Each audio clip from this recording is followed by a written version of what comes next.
tema da pregação hoje é Viva o propósito de Deus. Evangelho de Lucas, capítulo 1, verso 57.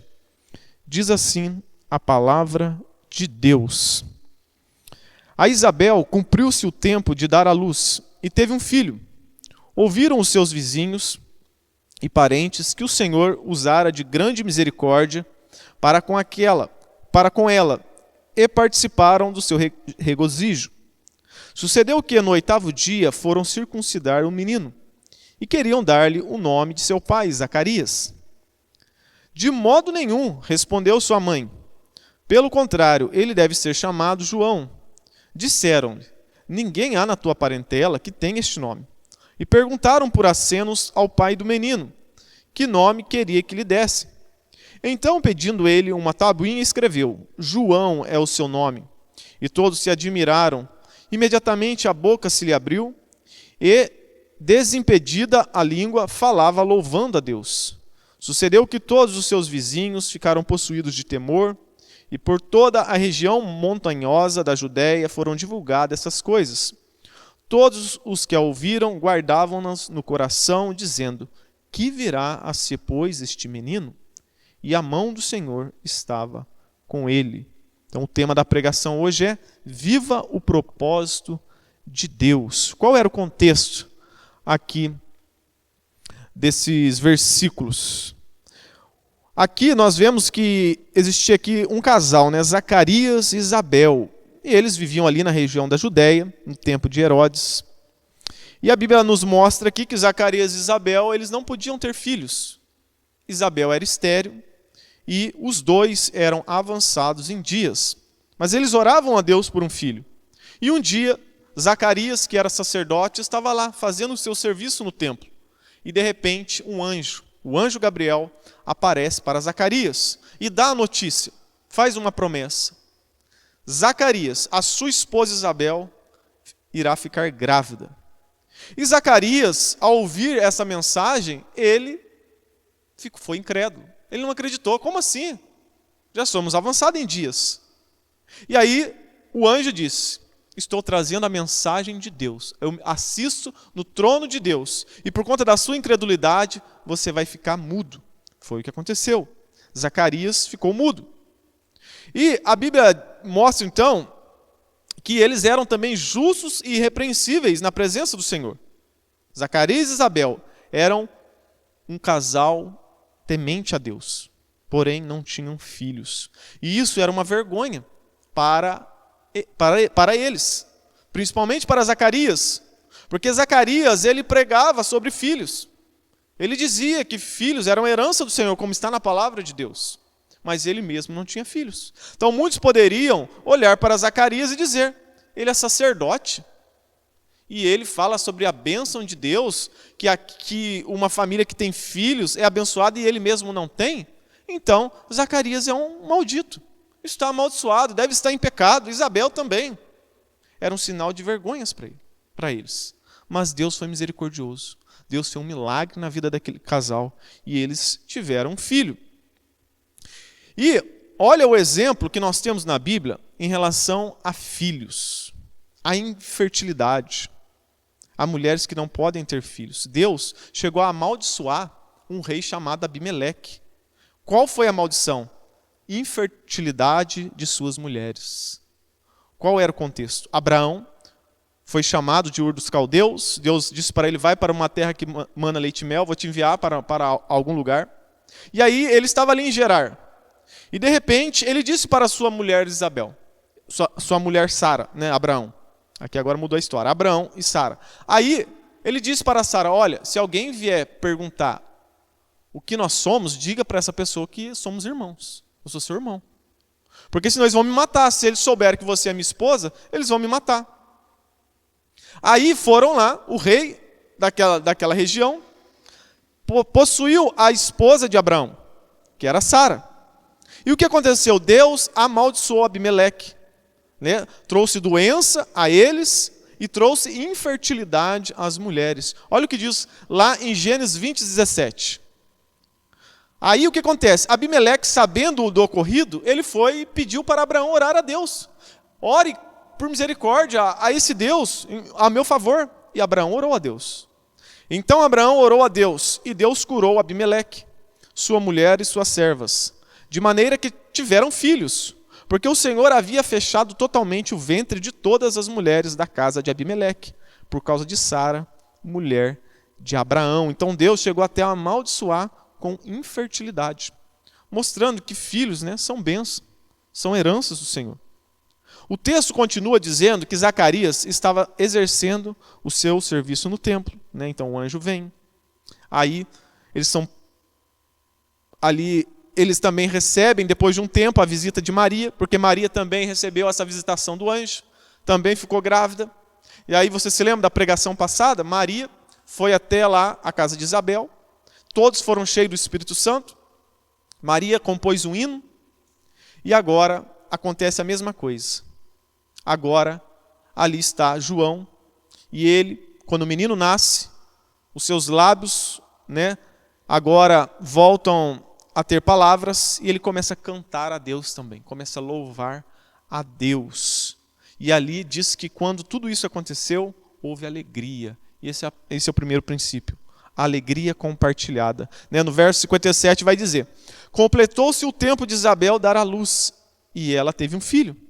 Quando seus vizinhos e parentes ficaram sabendo que o Senhor lhe tinha sido muito misericordioso, alegraram-se com ela. Então, houve uma grande alegria. Qual que era a alegria ali? A alegria da criança nascendo, do milagre de Deus. Gerar filhos sempre foi um motivo de grande alegria. Hoje, infelizmente, muitas pessoas e até crentes veem filhos como um peso, como um gasto, sonhos interrompidos. E um dos motivos desse pensamento é a influência do esquerdismo e do feminismo em nossa cultura. E isso, infelizmente, está até dentro das igrejas. Eu, uma vez, quando eu trabalhava de Uber, eu levei uma passageira e estava tocando um louvor no carro. E aí, de repente, ela começou a cair em prantos. Aí eu perguntei o que estava acontecendo, fiquei preocupado. Aí ela me disse: esse hino tocou comigo. E eu estou chorando porque eu estou com raiva de mim. Por quê? Porque eu estou grávida. E eu queria estar feliz e não estou.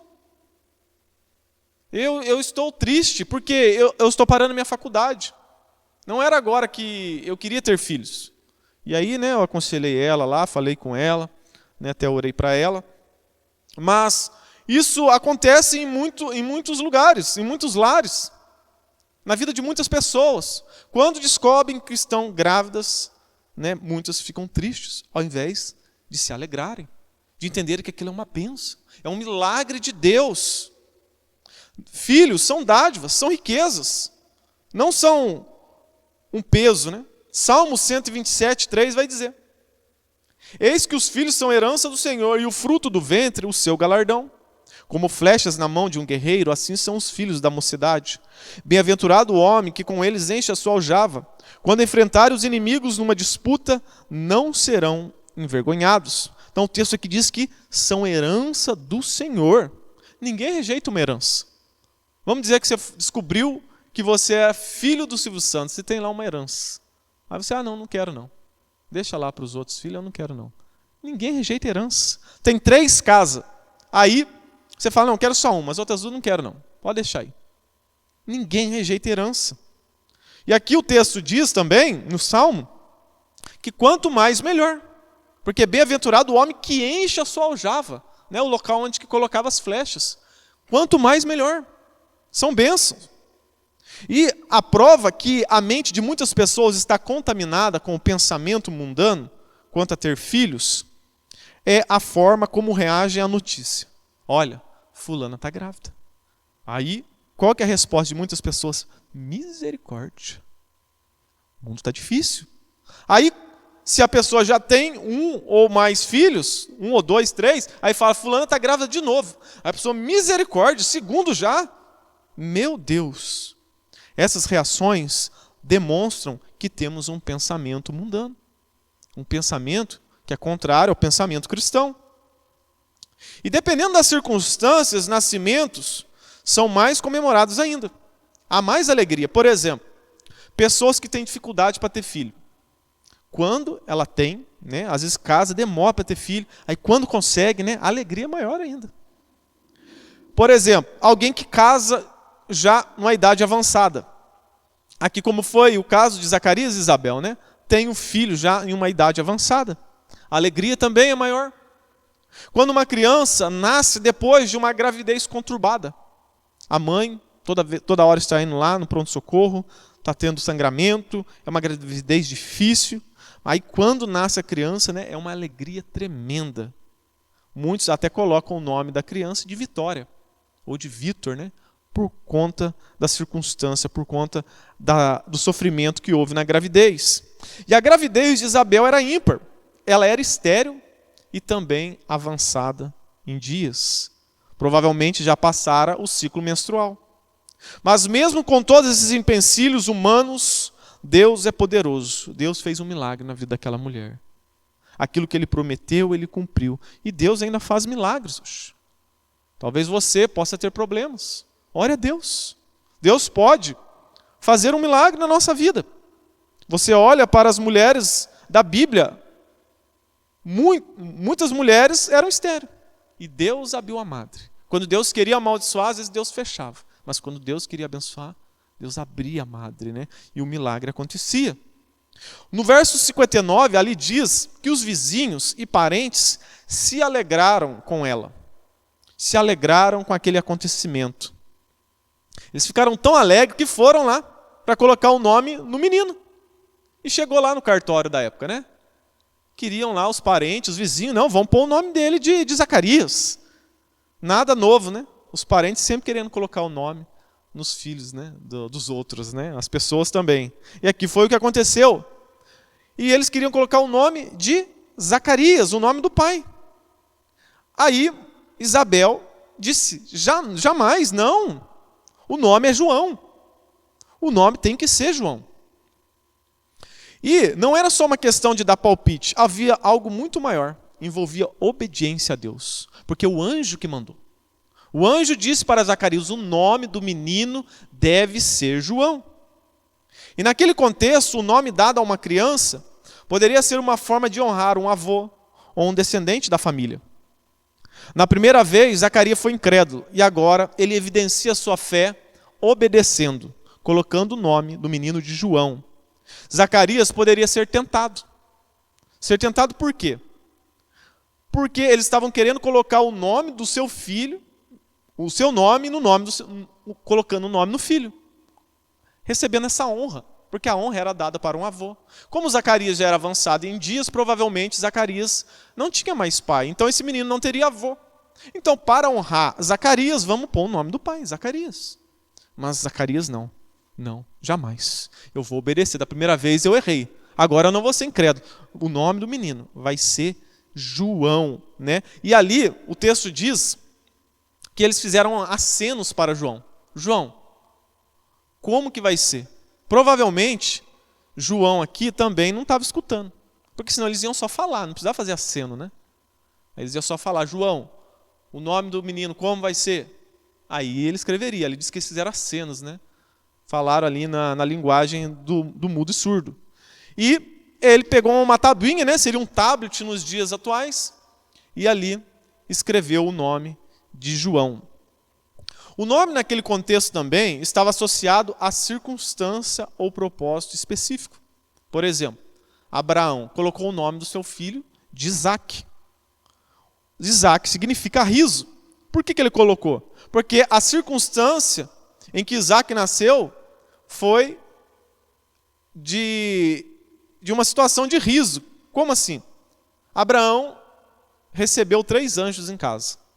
E aí eles estão lá conversando com Abraão. Sara está escutando atrás da porta, né?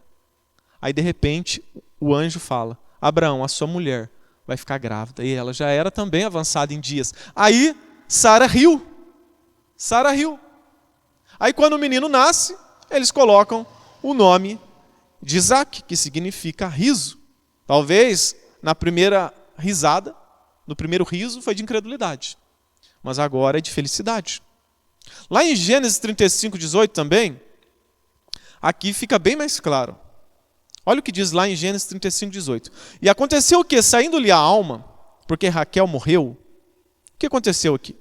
Raquel, mulher de Jacó, durante a gravidez morre e nasce agora um filho. E aí a parteira viu que o parto estava sendo muito difícil, ela estava sentindo muita dor. E aí diz o texto aqui que ela chamou o nome do menino de Benoni. Mas seu pai, Jacó, colocou o nome na criança de Benjamim. Por que a parteira colocou o nome de Benoni? Porque Benoni significa filho da minha dor. Mas aí Jacó, diante daquela circunstância, ele colocou Benjamim, que significa filho da felicidade. Eu estou tendo essa dor, eu estou perdendo a minha mulher. É uma dor. Mas essa criança não vai ser uma dor. Essa criança vai ser felicidade, é motivo de alegria. Então o nome dele não vai ser Benoni, vai ser Benjamim. Se você der uma breve pesquisa aí no ChatGPT, né, você vai saber aí, talvez, a origem do seu nome. Eu dei uma procurada aqui no ChatGPT, a origem do meu nome. Mas não cheguei a muita conclusão, porque dá várias opções, né? Tem combatente glorioso, guerreiro famoso, todo sábio, e não sabemos ao certo o que é. Dava-se muita importância ao nome antigamente, né? Hoje nem tanto. Hoje aí os pais colocam cada nome cabuloso, né, nos filhos, né? Uns nomes estranhos, né, que dá até medo. Hoje não se dá muito valor ao nome. Então aquele foi um evento que trouxe alegria para muitos. Foi uma alegria compartilhada, né? Esse é o primeiro princípio. Todos se alegraram com aquele casal. Por quê? Porque Deus teve misericórdia deles. E a Bíblia ela nos ordena o quê? A chorar com os que choram e nos alegrar com os que se alegram, né? Todo cristão, ele deve se alegrar com a vitória, com a bênção do outro irmão. O irmão arrumou um emprego, o irmão trocou de carro, o irmão conseguiu casar, o irmão, né, foi abençoado. Nós devemos alegrar. Hoje, infelizmente, muitas pessoas, quando vê o outro adquirindo algo ou recebendo uma bênção de Deus, as pessoas sentem inveja, as pessoas criticam, querem diminuir a pessoa, né? Mas nós não, nós temos que fazer a diferença. Nós temos que nos alegrar com os que se alegram. Talvez chorar com os que choram seja mais fácil, né? Porque você vê lá, a pessoa está desempregada, está passando por dificuldade, e aí você chora com ela. Mas aí quando é para se alegrar, aí para muitos é difícil. Por exemplo, vamos dizer que você tem um filho, e aí o seu filho está estudando para passar no concurso, está lá o ano inteiro. Aí de repente o vizinho fala para você, ó, meu filho também está estudando, começou a estudar há pouco tempo. Não sei se vai conseguir passar no concurso não, mas ele está estudando lá. E não tem muito compromisso, mas ele é um pouquinho mais inteligente, né? Aí estudou menos, aí chega no dia do concurso, o filho do vizinho passa, o seu filho que ficou o ano inteiro estudando não passou.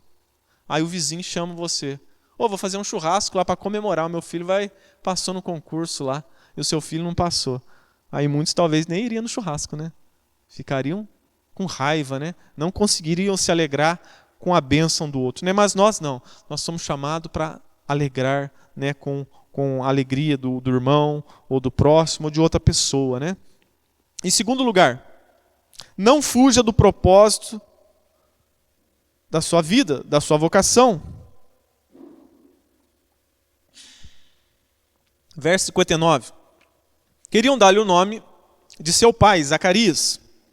De modo nenhum respondeu sua mãe. Pelo contrário, ele deve ser chamado João. Disseram-lhe, ninguém há na tua parentela que tenha este nome. E perguntaram por acenos ao pai do menino que nome queria que lhe desse.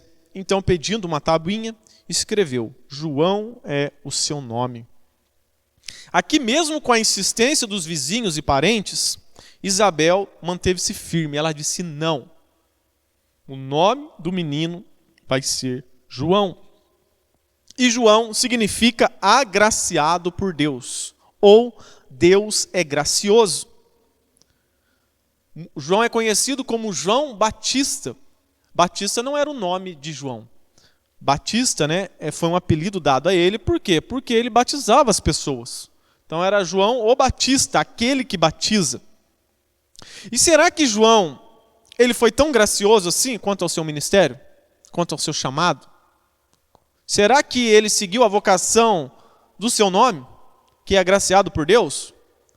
Por quê? Porque João, ele pregava sobre condenação de pecadores. A mensagem de João era dura. A mensagem de João era sobre o juízo de Deus. João usava palavras como raça de víboras. Quem vos induziu a fugir da ira vindoura? Produzir, pois, frutos dignos de arrependimento. Eis que o machado já está posto à raiz das árvores. Produzir, pois, frutos a Deus. Não diga que são filhos de Abraão, porque Deus pode suscitar filhos de Abraão até dessas pedras. O filho de Abraão é conhecido pela fé. Deus está a ponto de enviar juízo. E vai separar o trigo do joio. Um será batizado com Espírito, o outro com fogo, para condenação. A mensagem de João era extremamente dura. Ele pegava pesado. Ele falava do inferno, ele falava de condenação. Então, será que João foi assim tão gracioso como diz o seu nome? Será que Deus não errou? Não, Deus não errou. Pois a única forma das pessoas conhecerem a graça e a misericórdia de Deus é através de uma severa mensagem de arrependimento. Pessoas não experimentarão a graça e a misericórdia de Deus ouvindo David Leonardo, dizendo para você: você é o centro de Jesus, meu lindo. Essas mensagens não irão trazer arrependimento às pessoas. As pessoas não conhecerão a misericórdia e a graça de Deus. As pessoas não experimentarão a graça e a misericórdia de Deus ouvindo Victor Azevedo, onde ele diz que você não é inferior a Jesus. Você não é inferior a Jesus. Mensagens que amassageiam o nosso ego. Falam só do Deus que é paz e amor, um Deus hippie. Não é o Deus da Bíblia. O evangelho gracioso primeiro mostra a nossa doença. Nos joga ao chão, nos confronta. Expõe o nosso pecado. Para só depois mostrar a sua graciosidade. E pastores como João, esses sim, são pastores que amam as pessoas. Pastores como João, esses sim, são pastores cheios de misericórdia pelas pessoas. João dizia primeiro: arrependei-vos. Depois ele dizia: é chegado o reino dos céus. Hoje prometem o céu sem falar de arrependimento. Hoje falam de céu, mas não falam do inferno. Em muitas mensagens desses falsos pastores, nem se menciona a palavra diabo, nem a palavra inferno. Um irmão, outro dia disse para mim, uma igreja que ele era, ele nunca ouviu o pastor falar sobre o diabo. Nunca falava sobre o inferno. Só falava mensagem de consolo, mensagens motivadoras. Mas isso não transforma a vida do ser humano. Paulo, ele nos mostra lá em Romanos como é dita a mensagem do evangelho, a boa notícia. Primeiro tem que dar a má notícia. Ele começa no capítulo 1 de Romanos dizendo que a ira de Deus se revela do alto dos céus contra toda a impiedade e perversão dos homens. Ele começa a expor o pecado das pessoas, para depois então falar da graça, da boa notícia, da misericórdia. Hoje, infelizmente, não vemos isso em muitos púlpitos. Martin Lloyd Jones, ele escreveu: se a glória do céu não é suficiente para as pessoas se arrependerem de seus pecados, dou tanto valor às suas almas. Olha aqui, dou tanto valor às suas almas que os aterrorizarei com os terrores do inferno.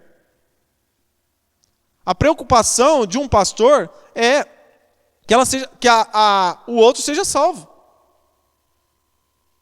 O princípio da sabedoria é o temor a Deus. Agora, se a mensagem não traz temor ao ouvido das pessoas, talvez não seja a mensagem de Deus. João, então, não fugiu do seu chamado, da sua vocação. Ele fez jus ao seu nome, trouxe graça, trouxe a mensagem verdadeira do evangelho. Agora, independente do nome, talvez a gente nem saiba, a origem do nosso nome, por que o nosso nome é esse, são outros motivos, mas todos nós temos uma vocação. Algumas pessoas identificam facilmente a sua vocação. Outros já têm mais dificuldade, demoram mais.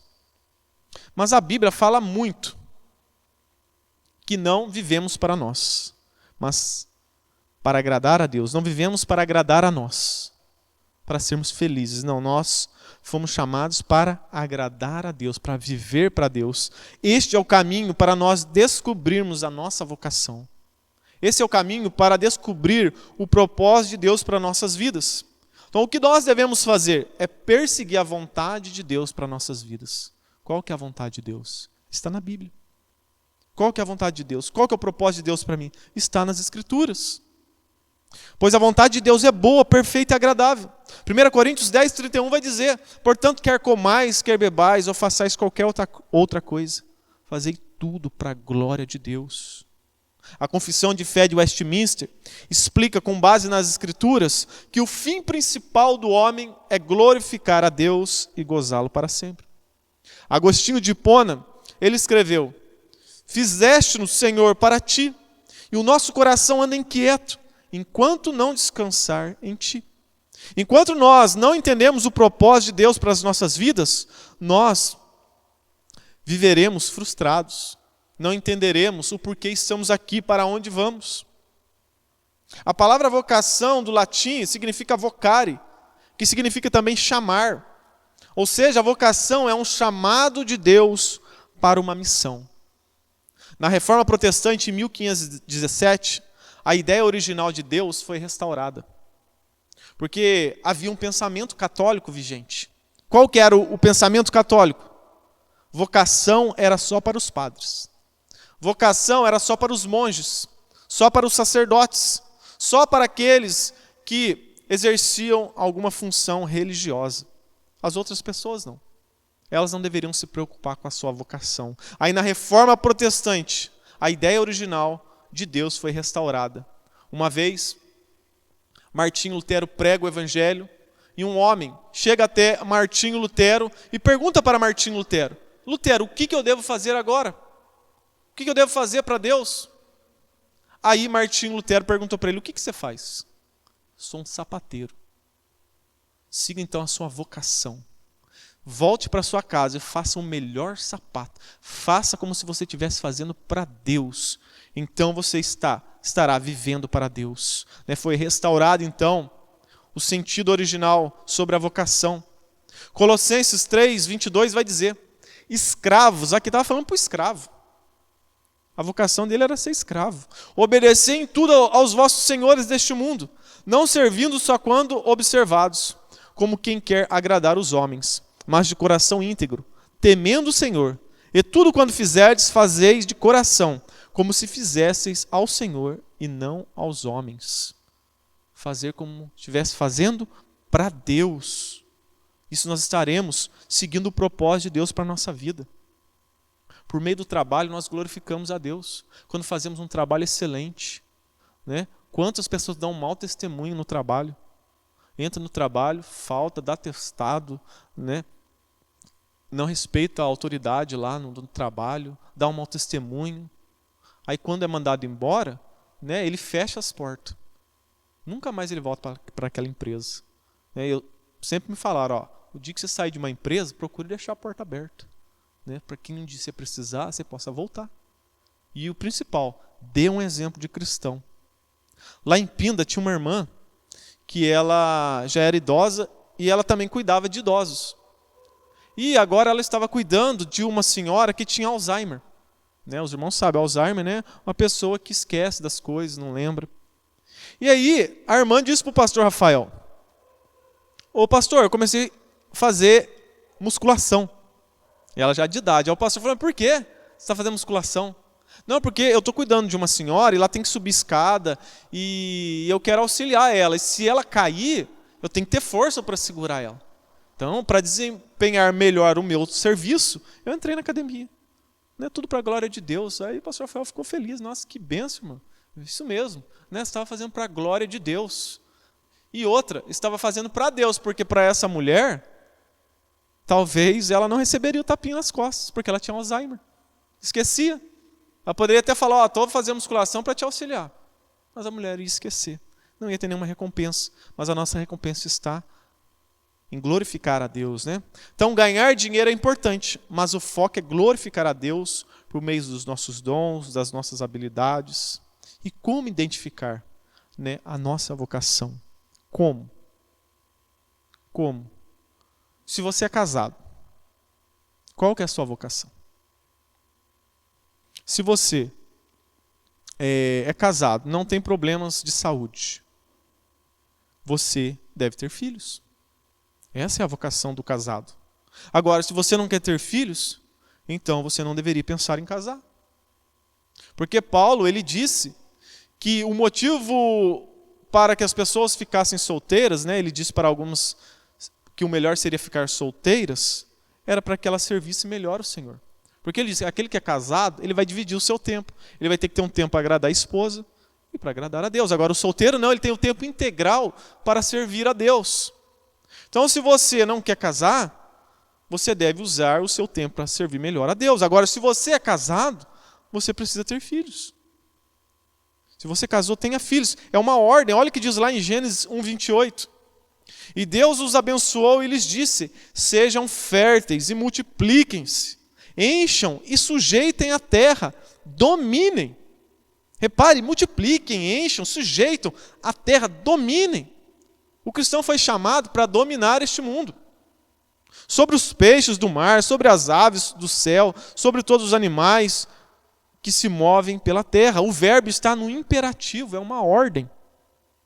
Aqui, a ordem não foi só para Adão e Eva. A ordem é para todas as gerações. A ordem é para os dias atuais. Muitos argumentam contra, dizendo: o verbo sim está no imperativo. Mas muitas vezes o verbo no imperativo significa não só uma ordem direta, mas significa um pedido, um conselho, uma instrução. Isso é verdade. Mas também significa uma ordem. E existem muitos outros versículos que apoiam isso. E a maioria dos teólogos na história da igreja sempre interpretaram Gênesis 1:28 como uma ordem direta, que vale para todas as gerações. Olha outros versículos que apoiam essa ordem direta. Êxodo 1:7. O povo aqui era escravo no Egito. Hoje todo mundo fala, né? Hoje é difícil ter filho. O povo era escravo. O povo não tinha salário, não, era escravo. Trabalhava para comer. Mas os filhos de Israel foram fecundos lá no Egito, escravo. Amassavam o barro para fazer tijolo. E aumentaram muito, e se multiplicaram, e grandemente se fortaleceram, de maneira que a terra se encheu deles. Repare, foram fecundos e se fortaleceram. Filhos são força. Outra situação, são escravos, agora não no Egito, escravo lá na Babilônia. Jeremias 29:6, o povo foi levado cativo, estava lá. Tinha uma profecia, uma promessa, que depois de 70 anos eles voltariam, retornariam para Jerusalém. E agora eles não estavam querendo ter filho mais lá. Eles, não vamos prosperar aqui nesse local não, porque logo a gente vai voltar. Aí Deus disse para eles, casem-se e tenham filhos e filhas. Casem seus filhos e deem suas filhas em casamento, para que também tenham filhos e filhas. Multipliquem-se e não diminuam. Mais uma vez, no imperativo, uma ordem. No Novo Testamento, nós vemos lá Paulo falando sobre isso. Ser mãe faz parte da essência feminina. 1 Timóteo 2,15, todavia, será preservada através de sua missão de mãe. É uma vocação, é uma missão. Ser mãe é uma dádiva. 1 Timóteo 5,14, quero, pois, que as viúvas mais novas se casem, tenham filhos, dirijam suas casas e evitem dar ao inimigo motivos para difamá-las. Paulo estava ali exortando as viúvas mais novas e muitas mulheres ali que estavam indo de casa em casa, fazendo fofoca, estavam ociosas. Aí Paulo, vocês têm que casar, vocês têm que arrumar um marido. Vocês estão falando demais.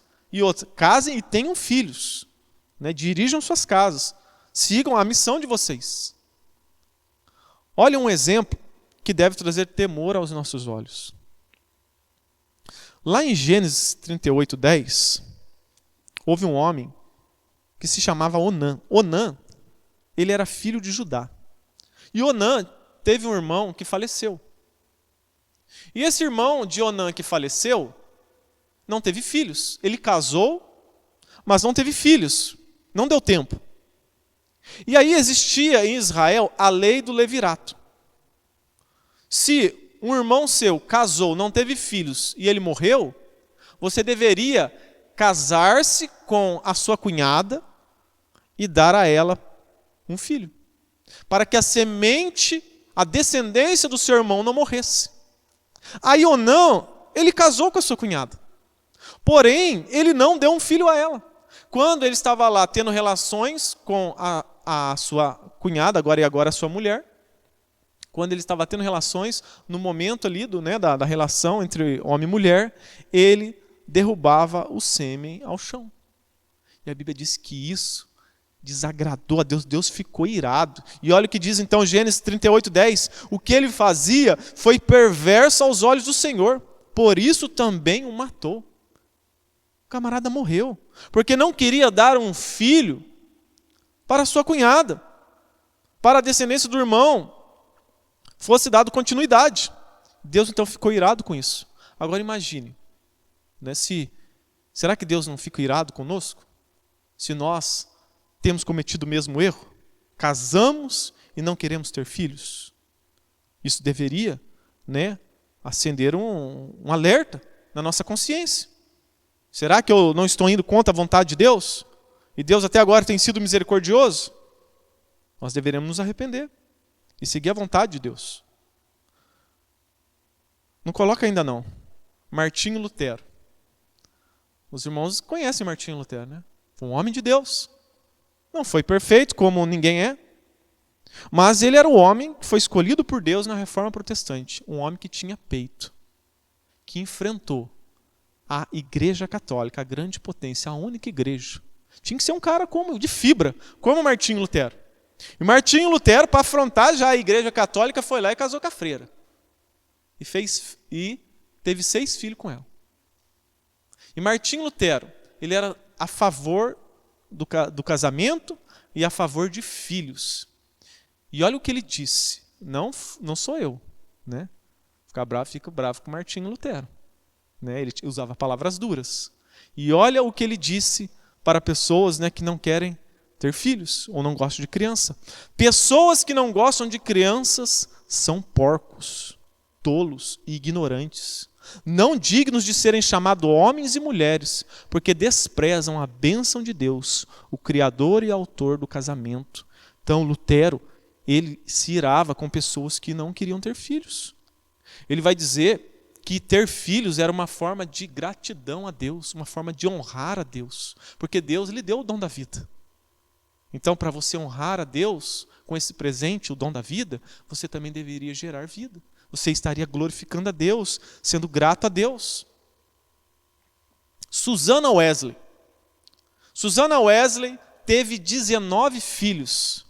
Susana Wesley, entre os seus filhos, os mais conhecidos foram John Wesley, né, um dos fundadores aí da Igreja Metodista, e Charles Wesley.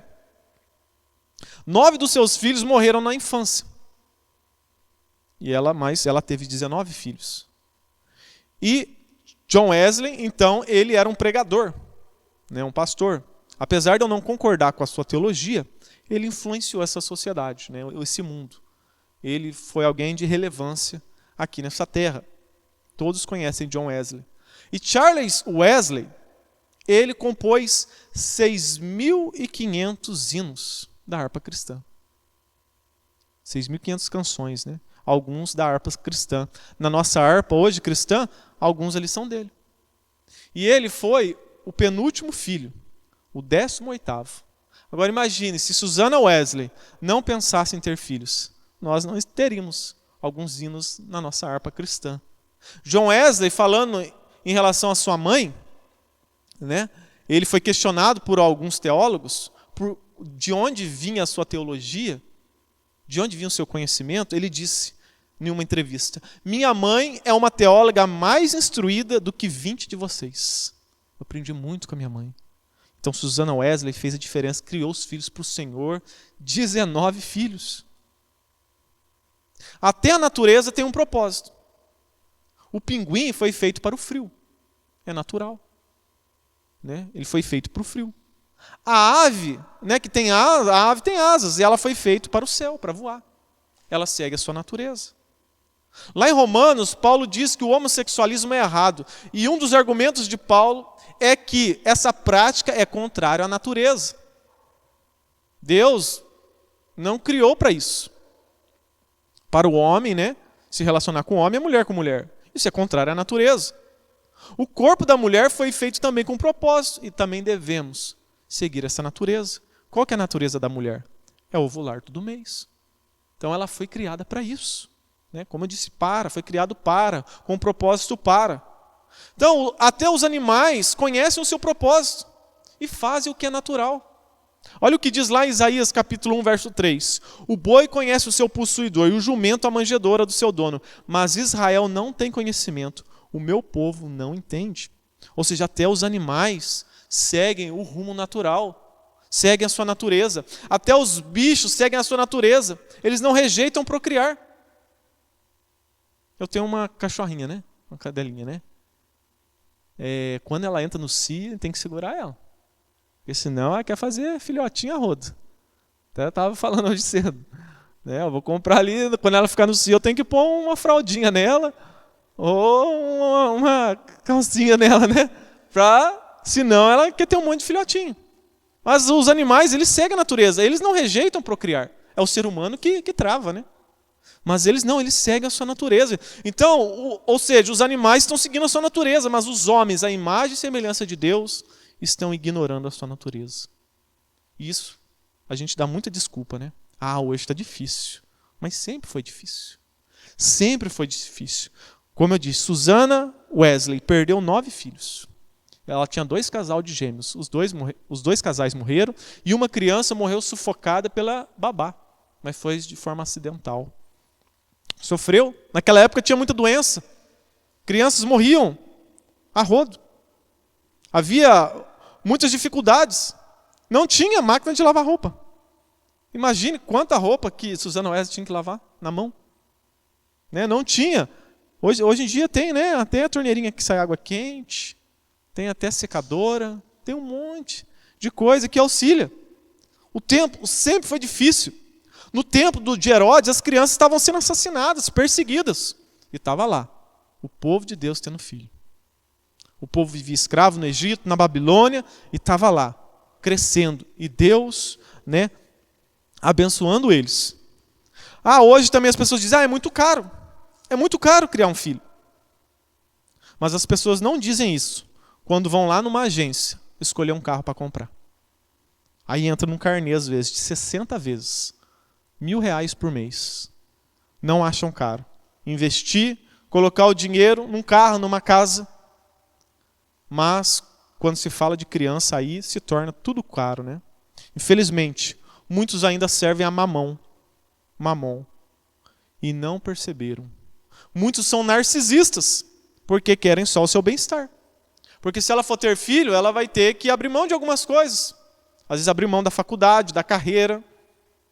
Abrir mão do seu tempo, do seu corpo. E aí são narcisistas. Eu já ouvi o absurdo de uma mulher, né, de pastor, entre aspas, dizer que não queria ter filhos porque ia estragar o corpo dela. Puro egoísmo. Narcisismo. Muitas igrejas hoje estão como Onã. Não estão interessadas em multiplicar. Não estão preocupadas nem em evangelizar. Não estou falando aqui das duas coisas. Do crescimento espiritual, mas também do crescimento de filhos. A igreja sempre cresceu através do evangelismo. Hoje tem igreja aí que estão mortas, estão igual Onã. Estão nem um pouco preocupados que a igreja cresça.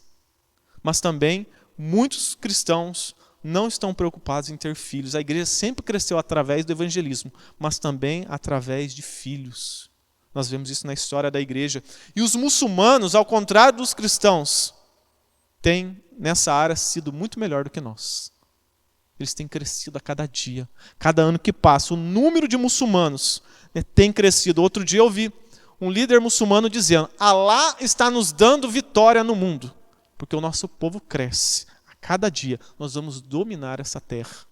Eles entenderam Gênesis 1:28. Multiplique, domine sobre a terra. Muitos, né, não conseguem ter filhos por esterilidade. Mas e aí nesse caso? Nesse caso, ore a Deus. Deus ainda faz milagres. Deus não fez milagre na vida de Isabel? Deus não fez milagre na vida de Sara? Deus não fez milagre na vida de Ana? De Raquel? De muitas mulheres de Deus. Deus abriu a madre e Deus abençoou. Mas e se mesmo assim você orar e Deus não fizer um milagre, nós temos uma opção. Nós que somos cristãos. Adotar uma criança. Essa é uma possibilidade. Talvez você esteja perguntando. Você está falando tanto de filho, mas você mesmo não tem filho. É verdade. Mas desde quando nós casamos, eu e a minha esposa, nós temos procurado ter, mas Deus não enviou. Estamos como Zacarias. Estamos orando a Deus, para Deus fazer um milagre. Eu creio em Deus. Se Deus quiser fazer, amém. Se Deus não quiser fazer também, glória a Deus. Ele é autor e consumador da vida. É Ele que dá vida e tira. Tudo está no controle dele. E nós temos pensado, em adotar uma criança. Até já estamos aí entrando na fila de adoção para adotar uma criança no orfanato.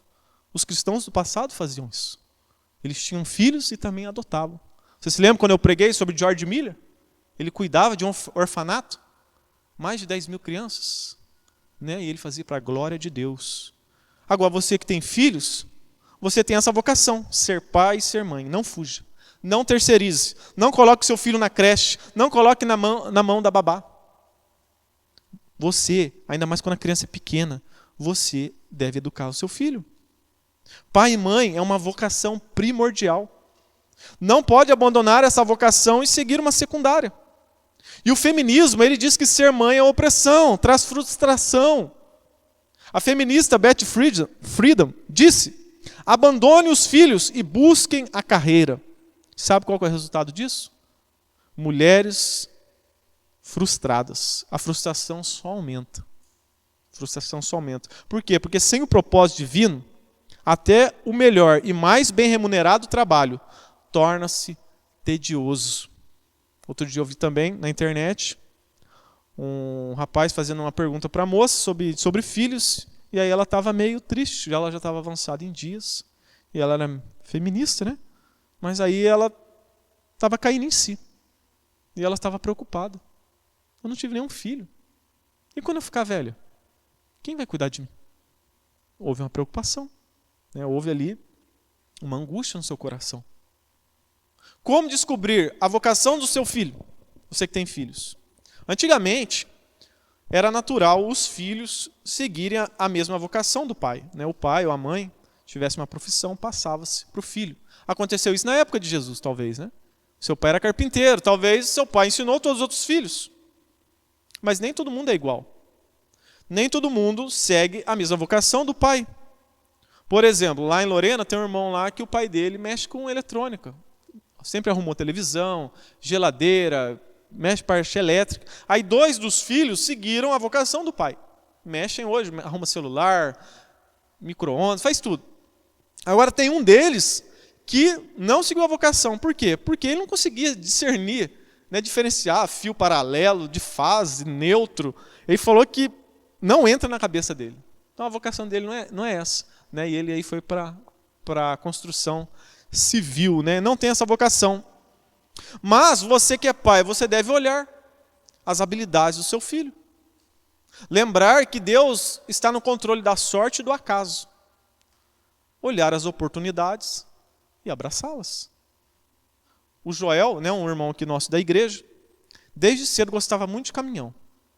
Aí o seu irmão se tornou caminhoneiro e um dia houve a oportunidade dele tirar a carta e dele trabalhar junto ali, no ramo de dirigir caminhão.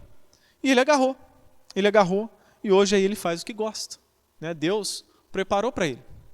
Conversando também outro dia com os irmãos, nosso irmão Levi também, nunca pensou em fazer uma faculdade, queria arrumar um trabalho. Foi lá, a pessoa ficou atazanando ele, tem que fazer uma faculdade, tem que fazer a faculdade. Deus querendo dar uma oportunidade e não querendo, até que ele abraçou. Ele abraçou, se formou, e aí tem vivido para a glória de Deus, abraçou as oportunidades. Às vezes, nós não estaremos em posições de destaque. Nem todo vai se parecer como o rei Davi, O rei Davi estava em destaque. O rei Davi tinha vocação para liderar, para ser rei. Porém, Jonatas era filho de rei e não tinha vocação para ser rei. A vocação dele era servir quem liderava. Não existimos para ser um sucesso aos olhos do mundo, mas para servir ao Senhor. Se os missionários pensassem dessa maneira, pensassem em ser grandes, eles não sairiam da Europa, dos Estados Unidos, para pregar aqui no Brasil, e nós não receberíamos o Evangelho de Cristo. Mas eles não se preocupavam com isso, eles se preocupavam com a sua vocação, em viver para a glória de Deus. Nós não criamos ondas, nós somos como surfistas. Nós surfamos as ondas que Deus nos envia, né? Devemos estar atentos às oportunidades. Em terceiro lugar, para encerrarmos, fidelidade a qualquer custo. Verso 63. Então, pedindo ele uma tabuinha, escreveu: João é o seu nome. E todos se admiraram. Imediatamente a boca se lhe abriu, e desimpedida a língua, falava louvando a Deus. Então, no primeiro momento, Zacarias foi punido com mudez, por causa da sua incredulidade. Mas agora houve arrependimento, e Zacarias demonstra a sua fé através da obediência a Deus. Então ele alcança a misericórdia de Deus, e a sua voz é restaurada. Então Zacarias, ele presenciou coisa extraordinária em sua vida. Zacarias recebeu a visita de um anjo. Depois ele viu a ira de Deus sobre a sua vida, ficou mudo. Depois ele viu a misericórdia de Deus voltando a falar. Ele viu o milagre da gravidez de sua esposa Isabel. Ele viu o milagre do nascimento do seu filho João Batista. Então ele reconheceu o que Deus estava fazendo na vida dele. E o que ele fez? Louvou a Deus, cantou a Deus. E nós? Temos louvado a Deus? Nós temos cultuado a Deus? A nossa vida tem sido uma vida, né, de culto a Deus? Temos sido gratos a Deus pelas misericórdias que se renovam a cada dia sobre as nossas vidas? Nós temos, né, às vezes em casa, cantado, louvado a Deus mesmo. Ele está no rádio, põe lá um louvor. Está fazendo a faxina, põe lá um louvor, louve a Deus. Né? Agradeça a Ele, cantando, louvando. Foi o que Zacarias fez. É o que nós vemos aqui no início desse evangelho. Maria, Zacarias, né, todos ali louvando a Deus pelos feitos de Deus na vida deles. Né? Nós também devemos ter uma vida de louvor a Deus. Diante desses acontecimentos também, o povo e os parentes ficaram a se perguntar: o que virá a ser esse menino? Olha o que está acontecendo aqui, na região da Judéia. O que será desse menino, desse João? João foi o maior nascido de mulher, homem de coragem. Não foi adepto do politicamente correto. Ele andou na contramão desse mundo. Ele viveu para a glória de Deus. Ele seguiu o propósito de Deus para a sua vida. Os sacerdotes de sua época viviam bem vestidos e comendo o melhor das ofertas lá no templo, lá na capital, em Jerusalém. João não. João vivia lá no deserto, num sol escaldante, vestindo roupas de pele de camelo. Ele não comia o melhor das ofertas, ele não comia churrasco como os sacerdotes. Ele comia mel silvestre e gafanhoto. Se você fosse lá na igreja de João Batista, lá no deserto, aqui no final do culto, às vezes tem um cafezinho, às vezes o irmão traz um bolo. Aí no final do culto tem um bolinho, um café. Se você fosse participar do culto de João, no final do culto dele ia ter lá um mel com um gafanhoto para você comer. Lá não tinha cadeira. Você ia chegar lá, você ia ter que fazer um montinho de areia, sentar lá e ouvir a pregação. E é só lapada, né? Mas Deus estava com ele. Ele foi na contramão desse mundo. Os sacerdotes da época de João se desvirtuaram da mensagem que salva, da mensagem do arrependimento. Infelizmente, isso tem acontecido nos nossos dias. A mensagem de João era diferente. A mensagem de João chocava. Chocava como? Com a antiga e conhecida mensagem, sumida de muitos púlpitos. A mensagem verdadeira do Evangelho. Arrependei-vos, pois está próximo o reino dos céus. Então João foi uma luz em uma sociedade religiosamente nas trevas, fiel ao chamado de Deus, diferente da modernidade, corajoso e respeitado até pelos fariseus, não temeu nem o rei Herodes. E tudo isso acarretou em algo. Sua fidelidade acarretou em morte. Perdeu a cabeça, literalmente. Foi colocado num prato. Podemos ver então que João entendeu que o propósito de sua vida era ser fiel a Deus, custe o que custar.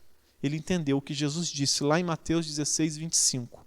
Pois quem quiser salvar a sua vida a perderá, mas quem perder a própria vida por minha causa a encontrará. João entendeu o propósito da sua vida, e eu e você entendemos já o propósito de Deus para as nossas vidas? Bem-aventurado é o lar, como de Zacarias e Isabel, um lar obediente a Deus. Ainda que todos digam, não façam isso, não ponham este nome no menino, não eduquem desta maneira. Você está indo contra o mundo, todo mundo faz diferente, você quer fazer diferente, por quê? Não tenham filhos. Eles preferiram viver o propósito de Deus para as suas vidas. Bem-aventurado aquele que acha o propósito de Deus para a sua vida. Vamos colocar de pé? Vamos orar a Deus? Vamos pedir para que o Espírito Santo ilumine a nossa mente, o nosso coração. Como eu disse no início, para que Deus venha nos dar sabedoria para viver para a glória dEle, para tomar as decisões corretas, para viver uma vida que glorifica o nome de Deus, para viver uma vida com propósito, assim como Zacarias, Isabel, João Batista viveu. Viver como Jesus. Jesus, ele veio não para fazer a sua vontade, mas a vontade do Pai. Ele foi fiel, obediente até a morte, morte de cruz. Que nós possamos a cada dia viver para a glória de Deus.